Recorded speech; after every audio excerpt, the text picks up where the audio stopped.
I am Barbara Lee Smith, the juror for SAQA Intersect Chicago. If anything rings true today, it's the need to be flexible.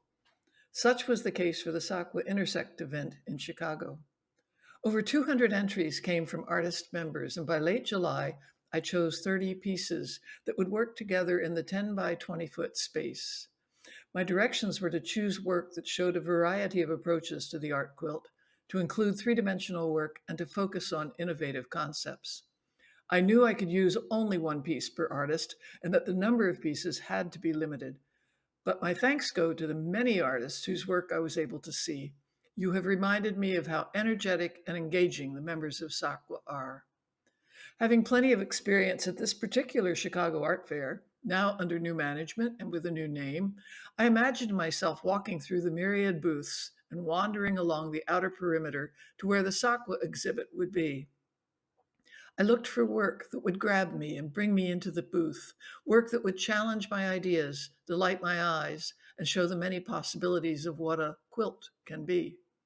Although it wasn't part of my job, I mentally put works together that would resonate with one another and offer solutions in a world full of questions. I looked for work that might be a brief respite in the visual cacophony of an enormous art fair, meditative work, but also work that just made me smile with its wit and whimsy. I sent my selection to the committee. In September, the show was canceled. The committee, in strong flexibility mode, decided to produce a virtual show. That is indeed good news for the many who can study the works at length via the internet. I hope you will see the works through my eyes, but then play with the idea of how you would present them.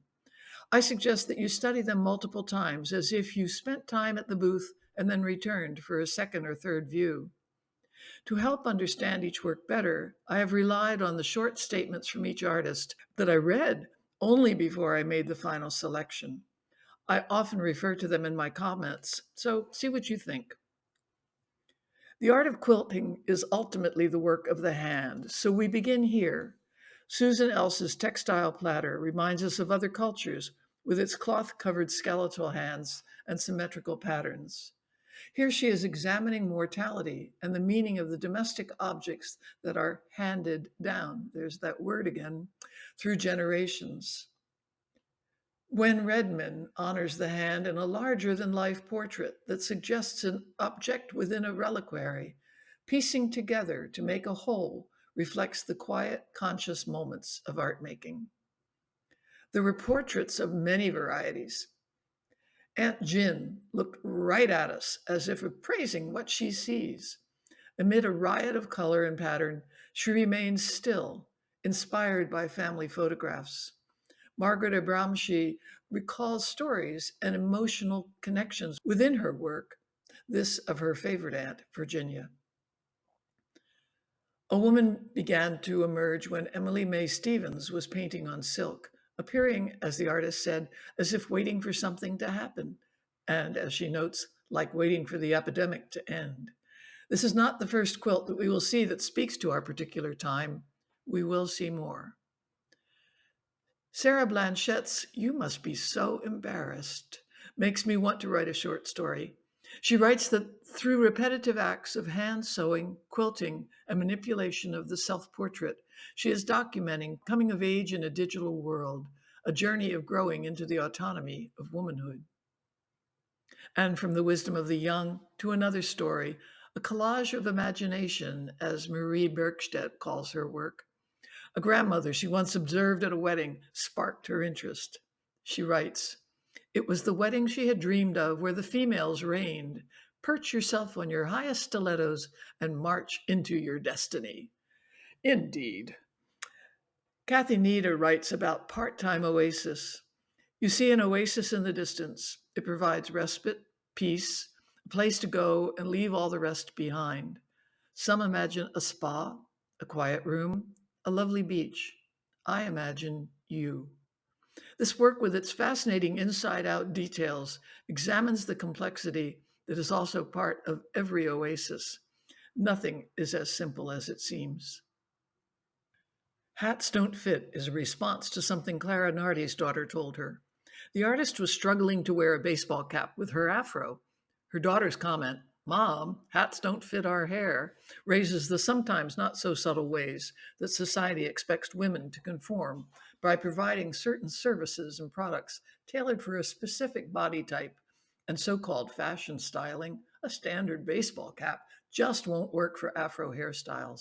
Her colorful response is strongly appealing. Jim Smoot's Toi Tu is a beautiful and elegant approach to a portrait quilt. Both simple and complex, this black and white creation is just plain powerful. Maggie Dillon tells this story. On a family trip to England, we took a day train trip to Dorset. After walking to see the sights, we returned to the station only to find the train pulling away. We decided to kill time at a nearby pub where I saw an adorable old man sitting by himself with a Guinness. 12 years later, he's fondly known to us as Alistair in Missed Train. Here she brings a sweet and gentle memory to life. In a world of difference, Sir David Attenborough is pictured within the big blue ball of Earth. His recent documentary, A Life on Our Planet, forecasts a grim future for humanity if we keep on our current path. With pulled and torn scrim or cheesecloth depicting his face, even the materials that Mary Powell uses emphasize the fragility of our situation. And now to some works from the animal kingdom. Photographed on a windy day in Kenya, in its nest at the top of an acacia tree, the magnificent secretary bird, as created by Sue Sherman, is a powerful study of this raptor. Encounters with birds as individuals rather than as part of a species is important to Mita Giacomini. As someone who has had an ongoing relationship with a crow, I can attest to the feelings of both familiarity and mystery. Interwoven threads on the surface of the fabric dissolve the image as one approaches the work and evokes a sense of shifting light, complexity, and liveliness, so like feathers that is experienced in nature. Fascinated by birds, Linda Fjeldsted Blust sculpts molded fabric into three-dimensional form, then layers fabric and trim to create her characters. She attests to being surprised every time a new personality emerges. And this mischief maker is inspired by a playful roadrunner who enjoyed teasing her cat. And I bet, yeah, you can't resist saying it. Beep, beep. When selecting this joyous work, I imagined someone pulled it into the booth by its good-natured colors and just plain cheer. Claudia Pierce writes, imagine living in Giselle Giraffe's world. This is a world in which her color diversity is valued by all. Her friend Beatrice Butterfly is color diverse as well. In Giselle and Beatrice's world, I can hear John Lennon's immortal words, imagine all the people, living life in peace. You may say I'm a dreamer, but I'm not the only one. I hope someday you'll join us and the world will be as one. Color and cheer and an important idea. To walk through a new place and spot little gems is always fascinating. Bobbi Baugh found this hidden garden in Natchez, Mississippi. Painted and hand-printed fabrics, inspired by her photographs, build multiple, almost watery images. We're invited to step in and use our own experiences to fill in the narrative. A small, rich embroidery reminds me of stories where not all is as it appears. Thus the title, House Divided, thank you, Abe Lincoln, echoes current events. Laura Wasilewski says, I live in a house divided, but it's still standing. A digital sketch made on site in the historic center of Strasbourg, France, led to this evocative portrait of a rainy town in which the artist, Donna Deaver, suggests our imagination can take flight. Perhaps we will travel again, but until that time, these places provide us with plenty to experience.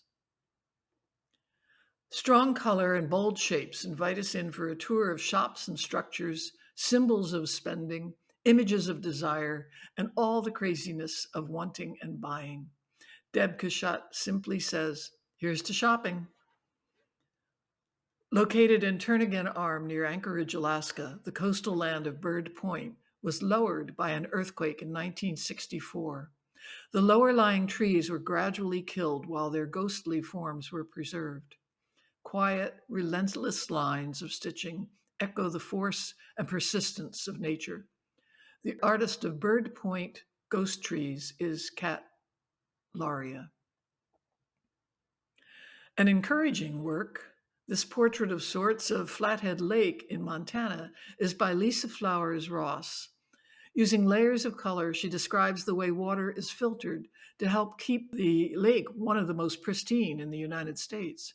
From trees that help filter pollutants to the shape of the Flathead River running through the center of the piece, nature has kept its promise of perfection. I chose this work as a visual break. Follow the path of these small pieces wherever they lead. Judith Content recalls a maze of streams behind her childhood home and her wish to follow them to the very end. She likens this journey to freedom and independence, where every path seems open to exploration. Using tie-dyed fabric, she's made Sashiko streams an inviting ramble. A quest for knowledge and understanding process is exemplified here.